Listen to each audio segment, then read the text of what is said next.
Hi hello అండి. ఇవాళ Sunday special బోటీ curry. ఇందులో చాలా విటమిన్స్ మినరల్స్ ఉంటాయండి. ఇవి అందరు తినాలి. ఎక్కువ మంది తినరు.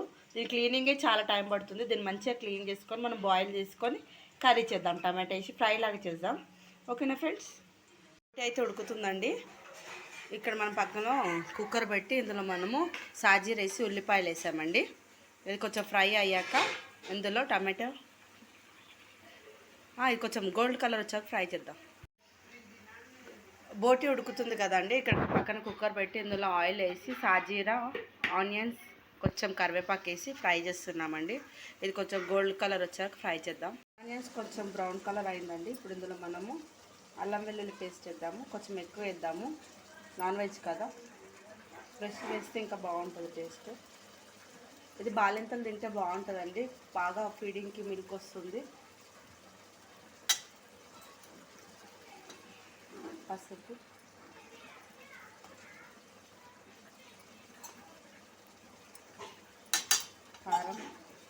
కారం కొంచెం ఎక్కువ వేయాలండి నాన్ వెజ్ వంటలలో.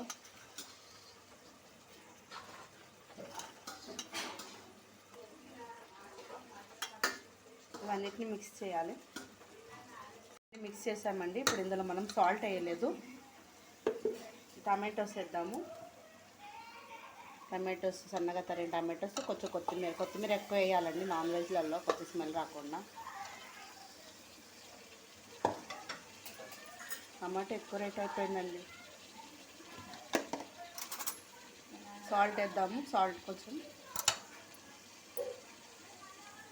అది ఉడికాక ఇందులో వేయాలి. ఇది ఇందాక మనం ఉడికించాం కదండి. బోటి అయితే మంచిగా ఉడికిపోయిందండి. మనము టమాటోస్ ఇప్పుడు అవన్నీ వేసాం కదా కుక్కర్లో, అందులో వేసి ఒక 2 విజిల్స్ మెత్తగా ఉడికే వరకు ఇంకా వేద్దాం. ఆల్రెడీ ఉడికిపోయింది కానీ కొంచెం ఉడకాలి ఇంకా ఇవన్నిటితో పాటు. లిడ్ క్లోజ్ చేద్దాం. 2 విజిల్స్ వచ్చాక ఆఫ్ చేద్దాం కలిపి. ఇది మనం విజిల్ పెట్టాం కదండి, ఉడికిపోయింది. కొద్దిగా వాటర్ వేసాం మనము. ఆల్మోస్ట్ అంతా ఆల్రెడీ ఉడికిందే కాబట్టి తొందరగా అయిపోయింది. ఇప్పుడు ఇందులో మనము కొంచెము వాటర్ మెలన్ సీడ్స్ ఉంటాయి కదండి, తర్బూజ్ సీడ్స్, అవి మనము పౌడర్ చేసి పెట్టాము థిక్ టేస్ట్ కోసము. ఎందుకంటే కొంచెం థిక్నెస్ ఉండాలి కదా గ్రేవీ, వాటర్ లాగా ఉండకుండా.